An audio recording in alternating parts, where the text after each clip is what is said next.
It is another grand part of God's creation that is just beautiful and scary. The first time I went into Kruger Park, we got way too close to a big old elephant, a bull elephant.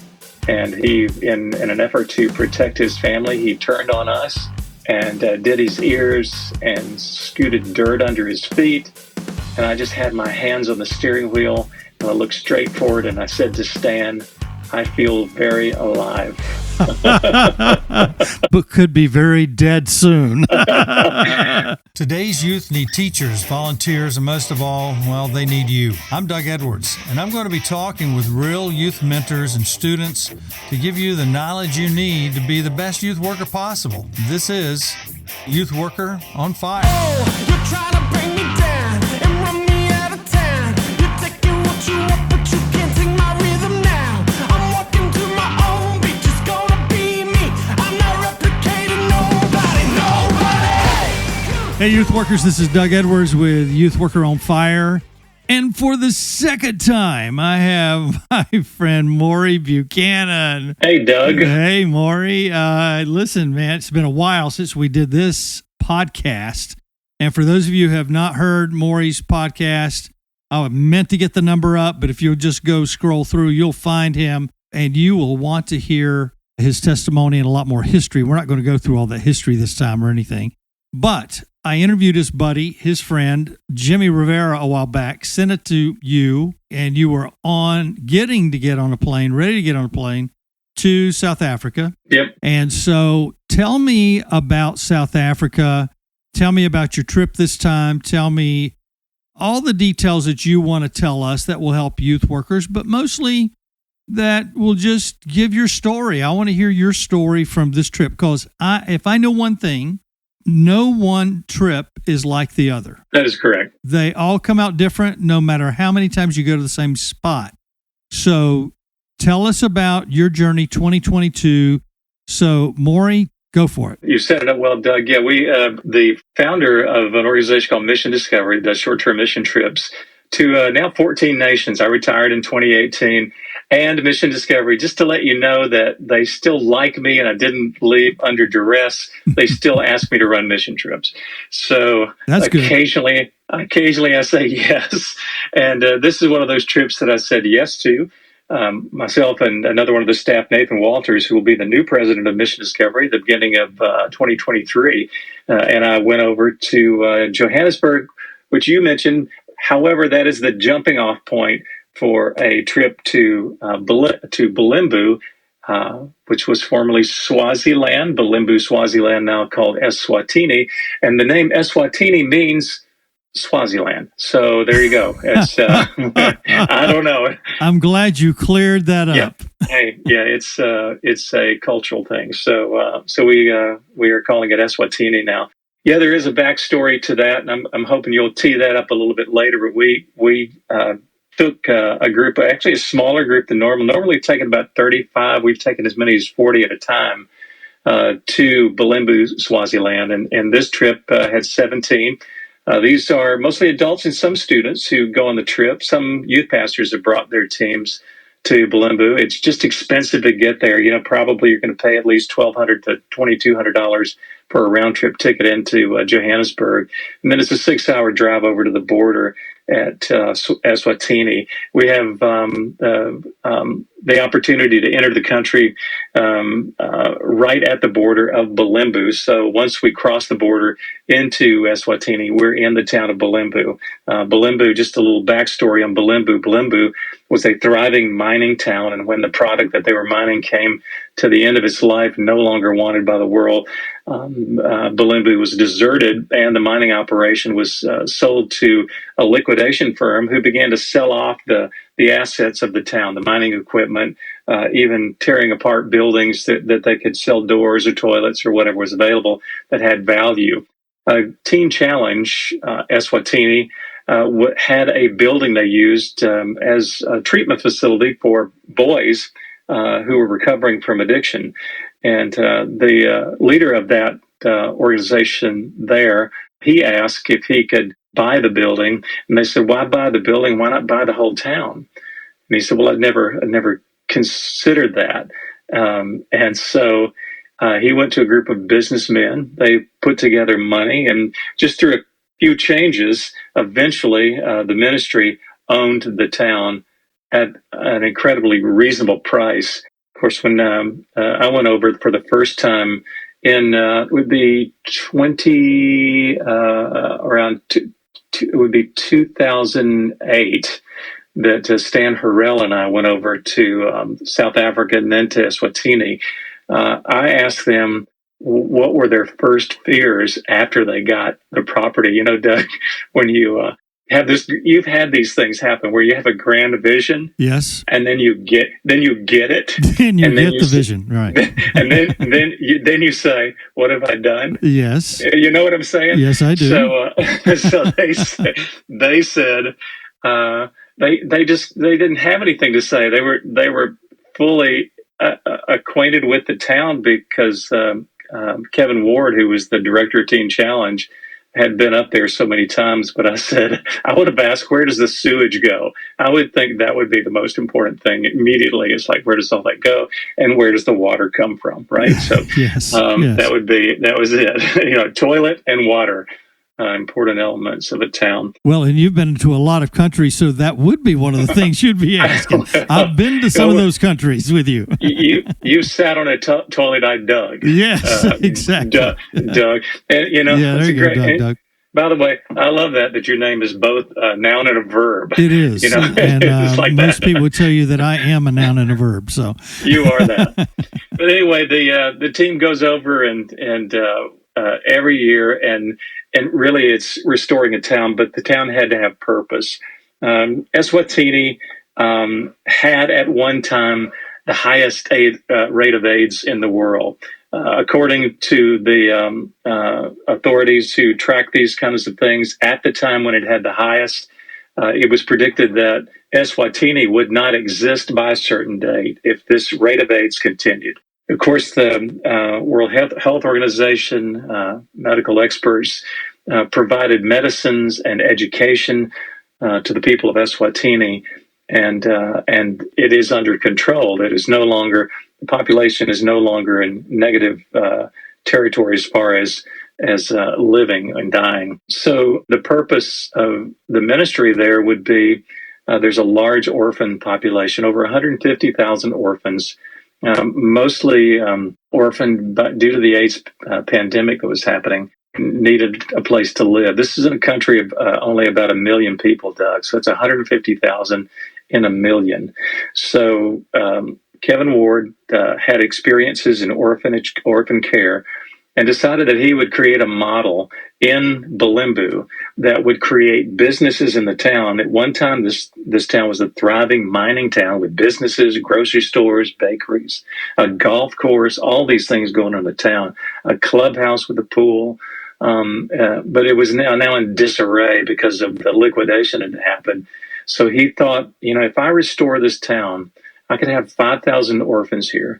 We could use businesses to generate income that would provide care for the orphans. When they age out, we could offer them the opportunity to stay and work for income.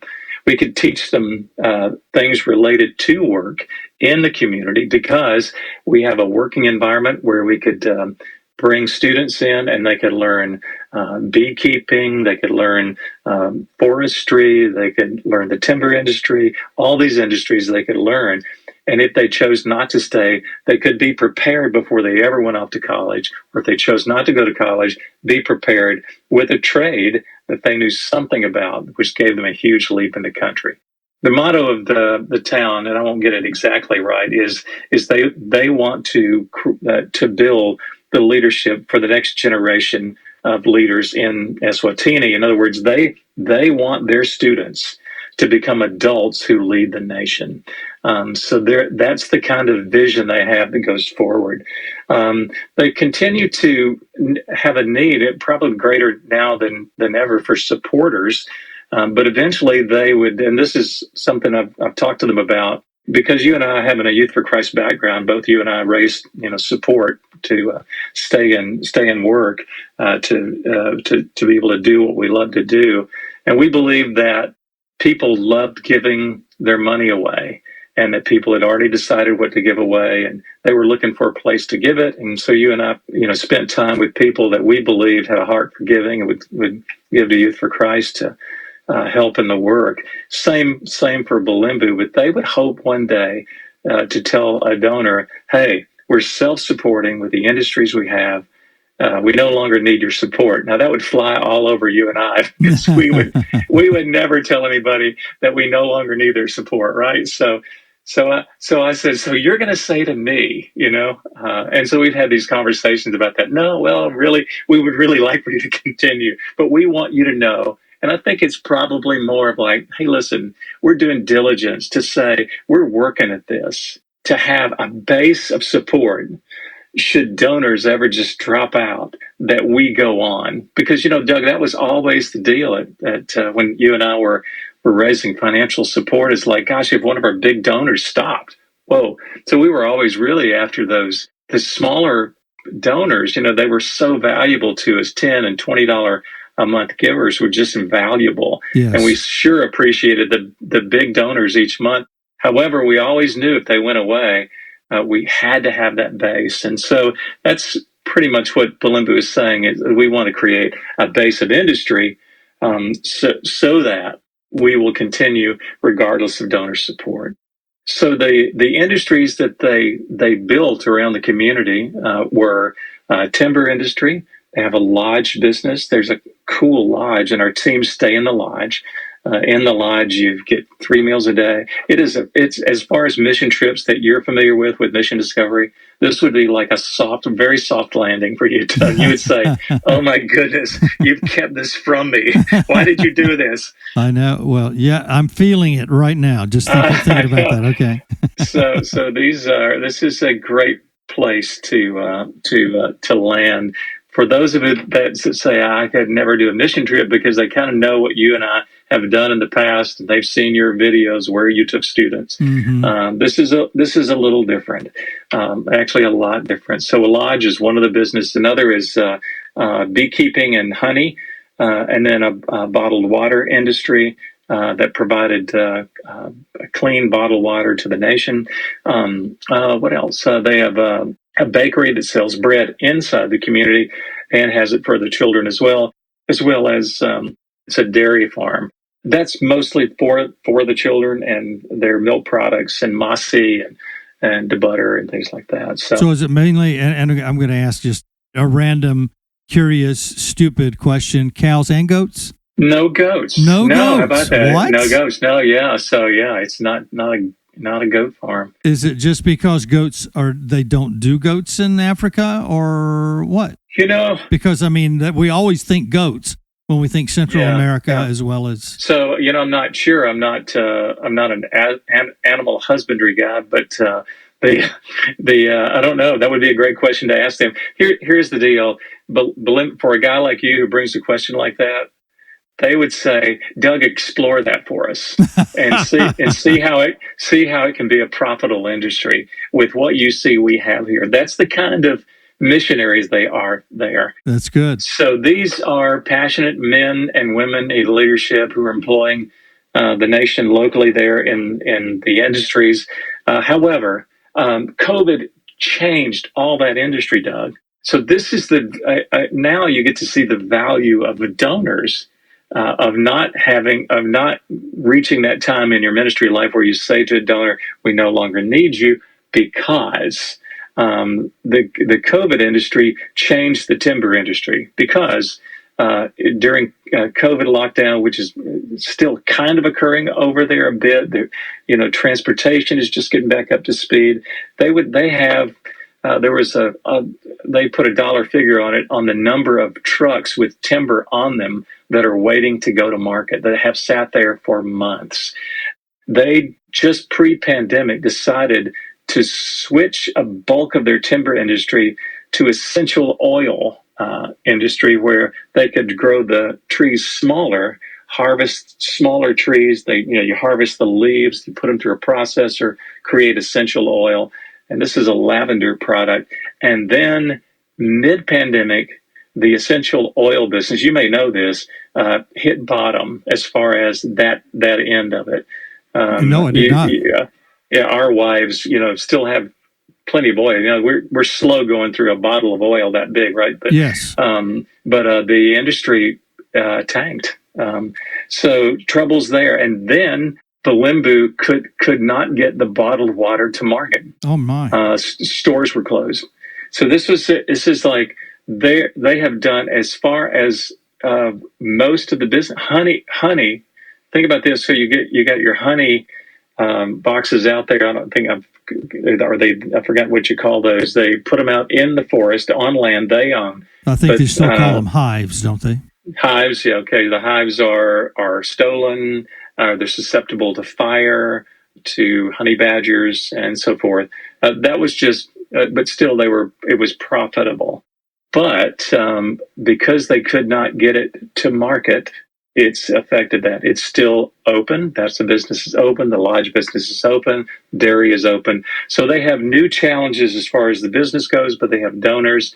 And they have, as far as I know, a good donor base. They have a base here in the U.S., out in California, that's helping to raise support for the ministry in Bulembu. So our teams, your probably next question is, what does a team member do when they get there? Really, it's restore the town. We're taking a town that was in disarray, that had been disassembled, and we're reassembling it. So it's physical labor. It may be pouring concrete, pouring a sidewalk. It may be tearing down a building or pouring the foundation. A lot of things you're familiar with on mission trips. And then that's a segment of a day that is physical labor. And then the other is hanging out with some of the 500 orphans that are there now. So we do homework with the kids. We have a group of ladies that hold babies in the baby home. We play. We enter.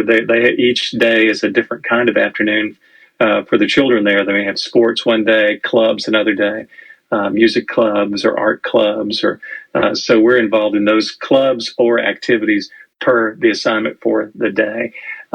So it's a combination of hanging out with children and physical labor, and then the whole trip ends with a departure from Eswatini over the border back into South Africa for a 2-day safari in the Kruger Park, and that's a phenomenal exit to the trip itself. That's what I love about organizations like yourself with Student Ministries.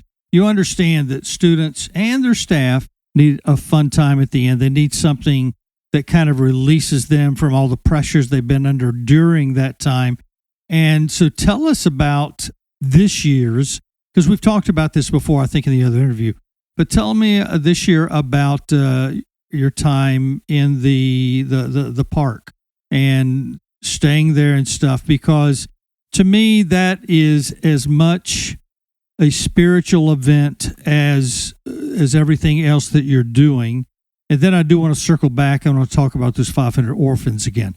So tell us about staying in the park. Let me tell you a pushback that we had from a participant on going on the safari, because you and I know that sometimes there's a pushback on short-term missions. I get that. This is very expensive.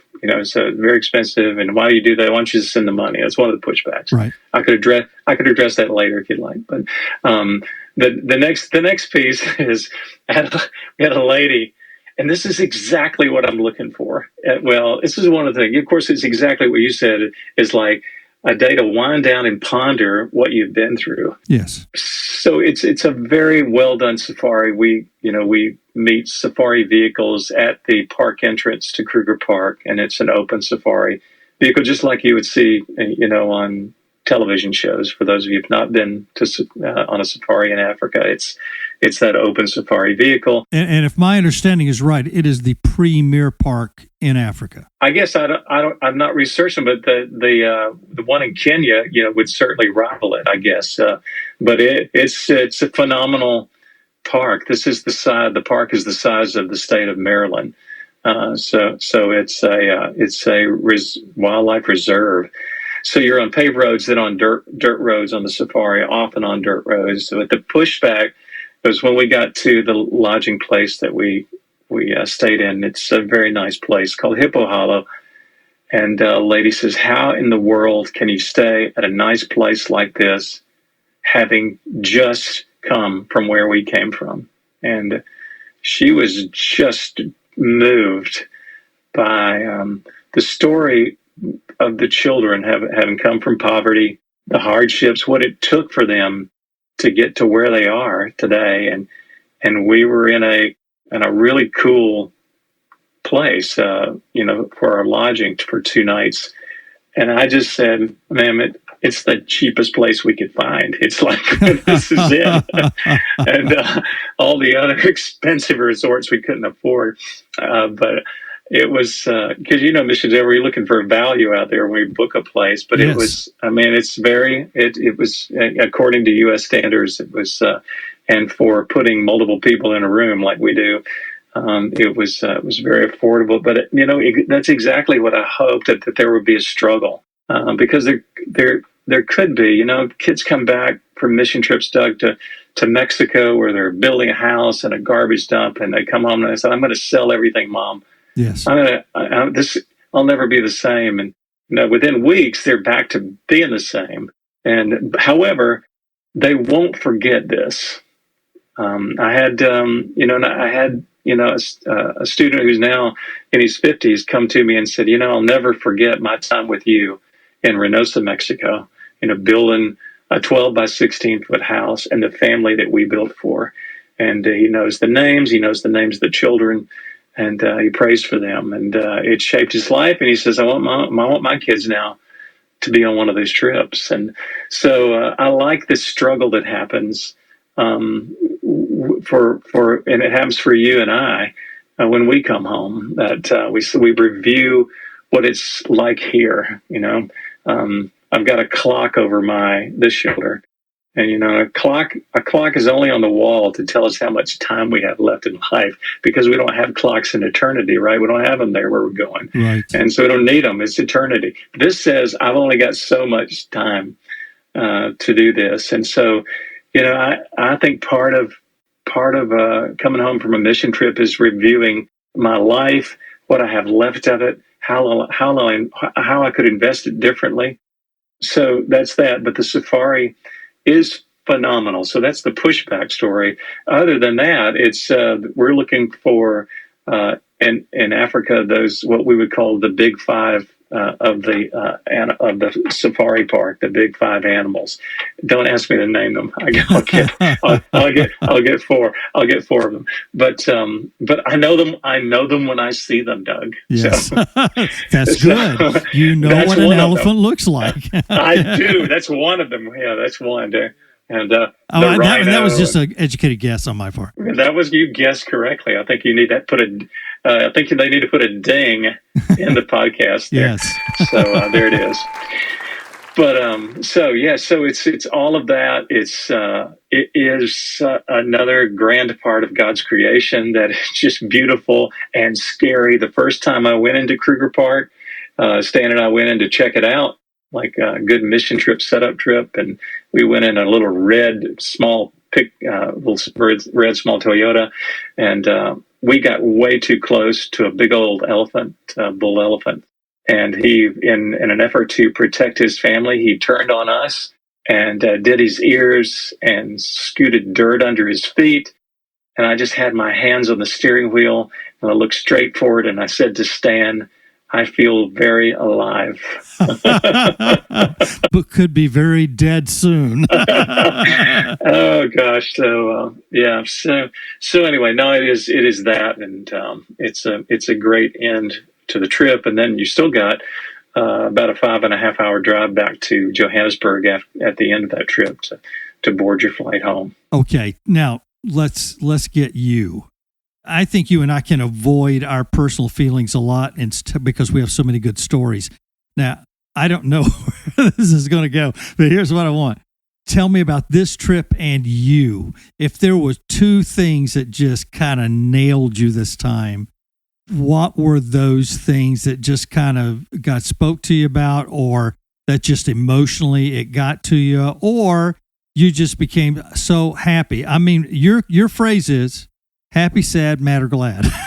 That's right. You remember? I do. Yeah, what he means is the Buchanans are a feeling family. So when our kids were young, we would be at the dinner table and we'd say, "How are you feeling tonight?" And they might say, "I'm okay." Okay is not a feeling; it's happy, mad, sad, or glad. That's right.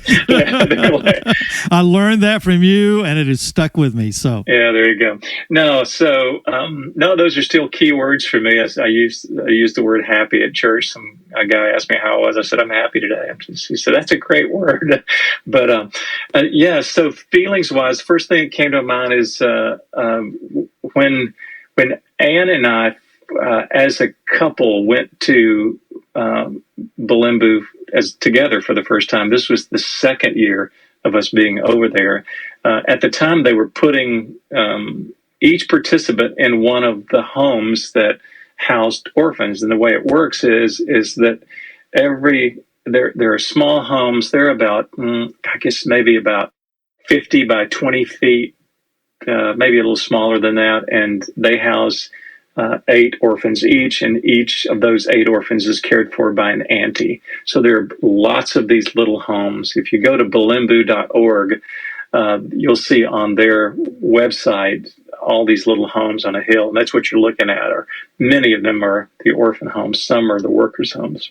So this was 2011 that Ann went over to Bulembu with me, and she was matched with a group of girls. And they sang and they hung out together and did homework in the house. And so I would go in and visit Ann, and I got to know the girls. Generally, a guy's not going to get to know girls because they match guys with guys and ladies with ladies. But I got to know these young ladies. So every year when I go back, one or two have graduated, and then there's still 1 or 2 left. So in that group of girls, only one young lady is left, and her name is Ninueto.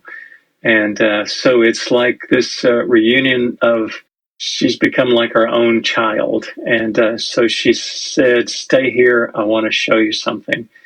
And she brought me a picture of Ann and I from 2011 that she had saved.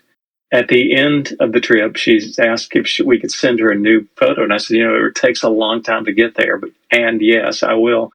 She took that photo, pasted it on a piece of paper, and I wrote a note on the back about how we don't have to have the same blood to be family. Oh. It was very moving, very moving. This is from a young lady who has no living family. And like, is there, Doug, it's like, you ask yourself, hey, I'm a leader of a short-term mission agency, or was, and I ask myself the same thing. Adults ask their youth pastor, what's the impact of you going once or twice? It's that you have an impact that is remembered. And so Ninueto, who is like now 2 years away from graduating from high school, it showed us this note about family and how important we are to her as family. So very, very powerful, very moving. Another thing, and this is, I expect this every year, that something new will happen, something will be said to me. 2 years ago, 2 years ago, an orphan asked me, "Why do you come?"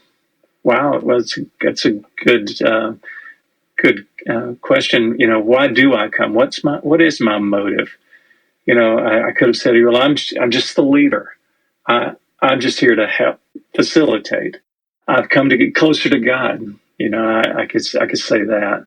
I said to her, I believe that God speaks to me through you and your friends, and I'm looking for you to say or do something that will change the way I walk. And so that's what I said. This year was unique for me. I told Mission Discovery this would be my last time to lead a trip to Bulembu. And I wanted Nathan Walters, the new president, to get the picture of what went on over there. The sense for me is that Nathan was blown away. He said, why is this such a well-kept secret? You have give me a hard time. You have underserved the word picture of what's going on in this town. And I said, well, I appreciate that. I think it's a compliment, but it sounds like a harsh reprimand here. A little bit. He said, this is awesome. So as the 70-year-old, I'm able to pass it on to the 40-year-old, which means a lot to me that somebody else caught it. Oh, yeah. And then here's what else happened. We were over in Bulembu, and I said, "Hey, your fundraising banquet's coming up." And Doug, at those, I know you had Youth for Christ fundraising banquets you held or did, or and usually ours were like, they were good. Pretty much we could count on maybe $25,000 to $30,000 from a banquet, and that's from like up to, we count on that, from up to about 200 people coming to the banquet. So Nathan says, I want to focus our efforts on Bulembu at the banquet. And I thought, I don't know, it's one place, and how are you going to do that? And I said, do you have a theme? And he says, yeah, it's called More to Discover. And I said, what does that mean? And he says, well, we have so many places that we're invited to that we just don't have the staff to facilitate those trips.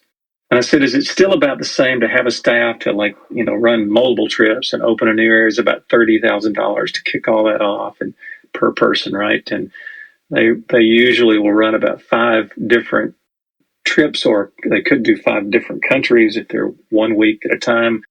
But he said, yeah, we could use 2 more staff. I said, so you could ask for $60,000. And I said, how would you use Bulembu? He said, I'd tell the story about how you came here, that backstory, and then I would talk about how many more requests we have unfulfilled, and say there's more to discover, and have some sort of visual on the stage that would communicate that. Well, I went to the banquet, and I told Nathan, I said, it's really an honor for people at the banquet when you ask big, ask real big. And so like Doug, if I ask you for like $10,000 tonight to give to Mission Discovery, you would probably say, I got it. Or you might say, Maury, I am honored that you would think I could give $10,000. Is there another amount lower or something you had in mind? So always ask high to honor people.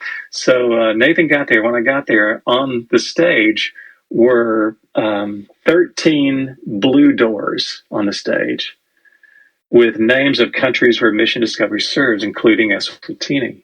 In the middle of those, spaced out by 1 door, were 2 orange doors.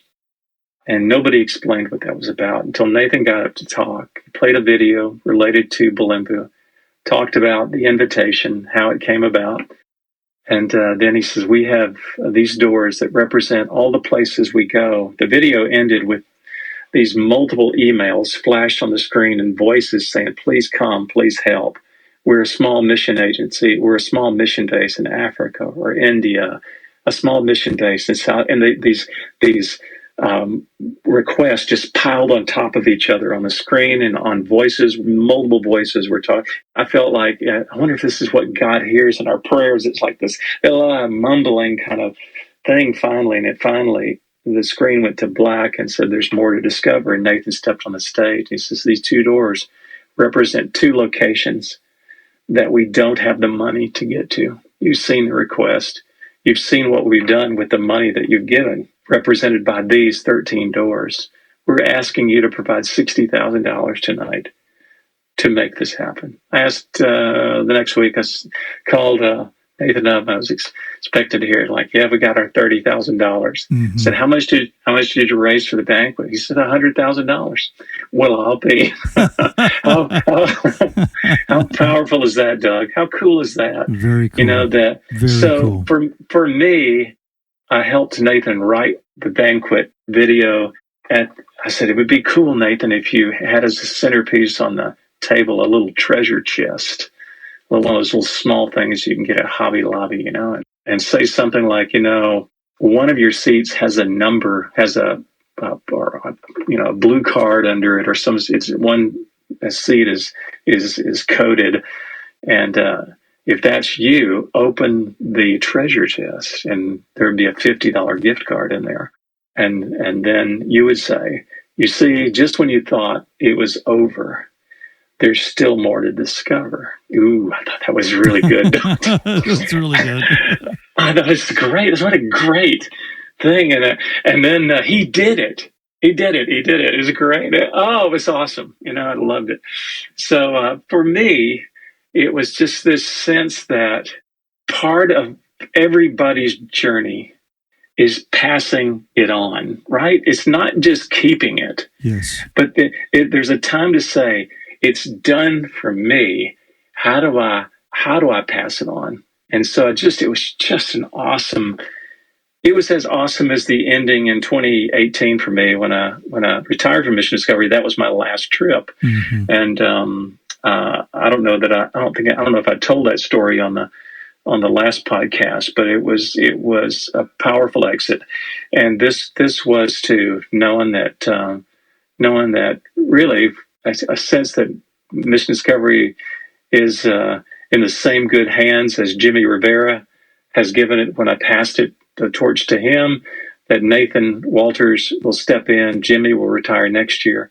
And there's this transition and a passion for a trip that I've had a passion for. So the feeling was joy is one of those, not in my list, happy, mad, sad, or glad, but joy was a part of that. And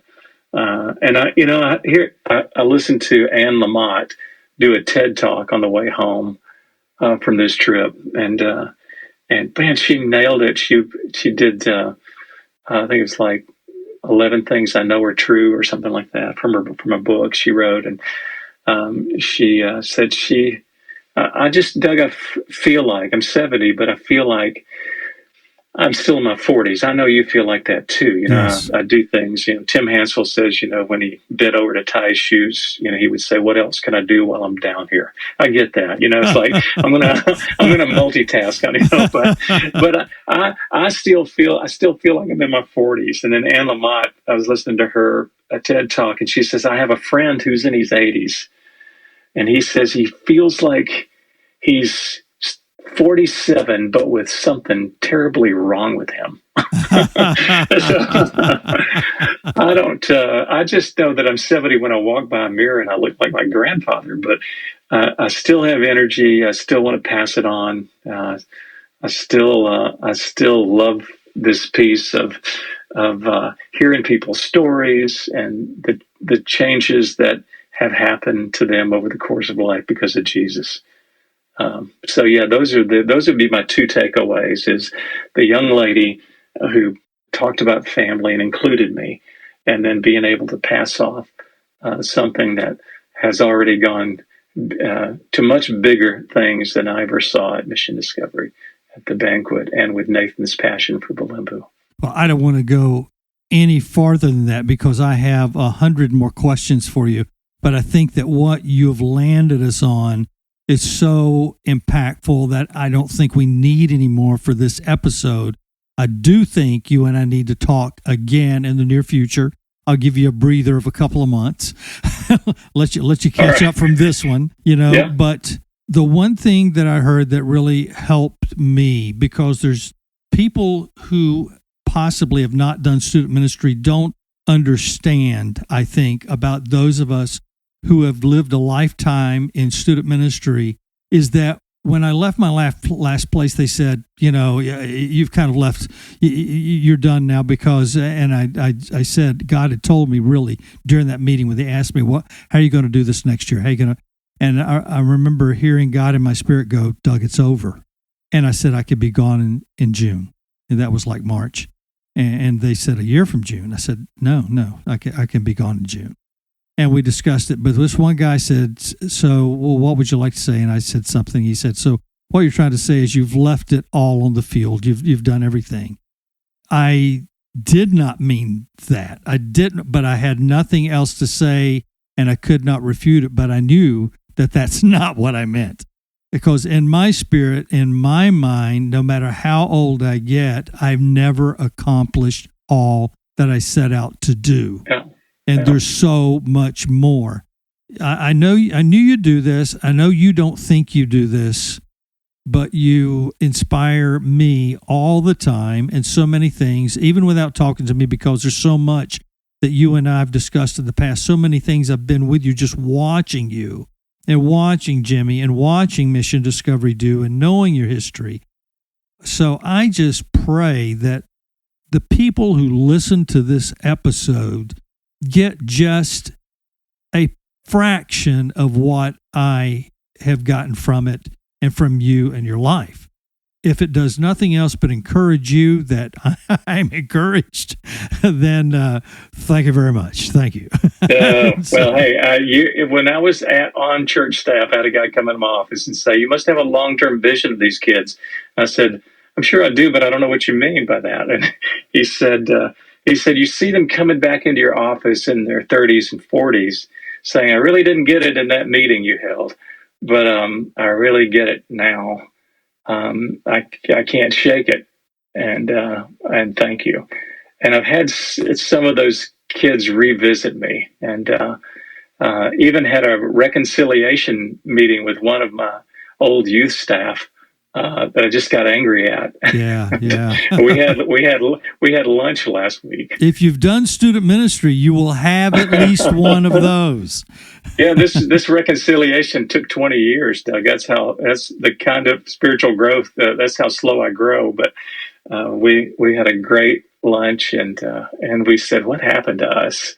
Very, very grateful. Well, listen, I'm looking forward to the people hearing this. If you want to send me a note or ask a question, chat, it's real simple. My email is maurybuchanan@gmail. So I'd love to hear from you. maurybuchanan@gmail. Please write Maury. Yeah. Maury, thank you so much. I'm glad you're back safe. And, you've told me you weren't going back before. And so I don't really believe it.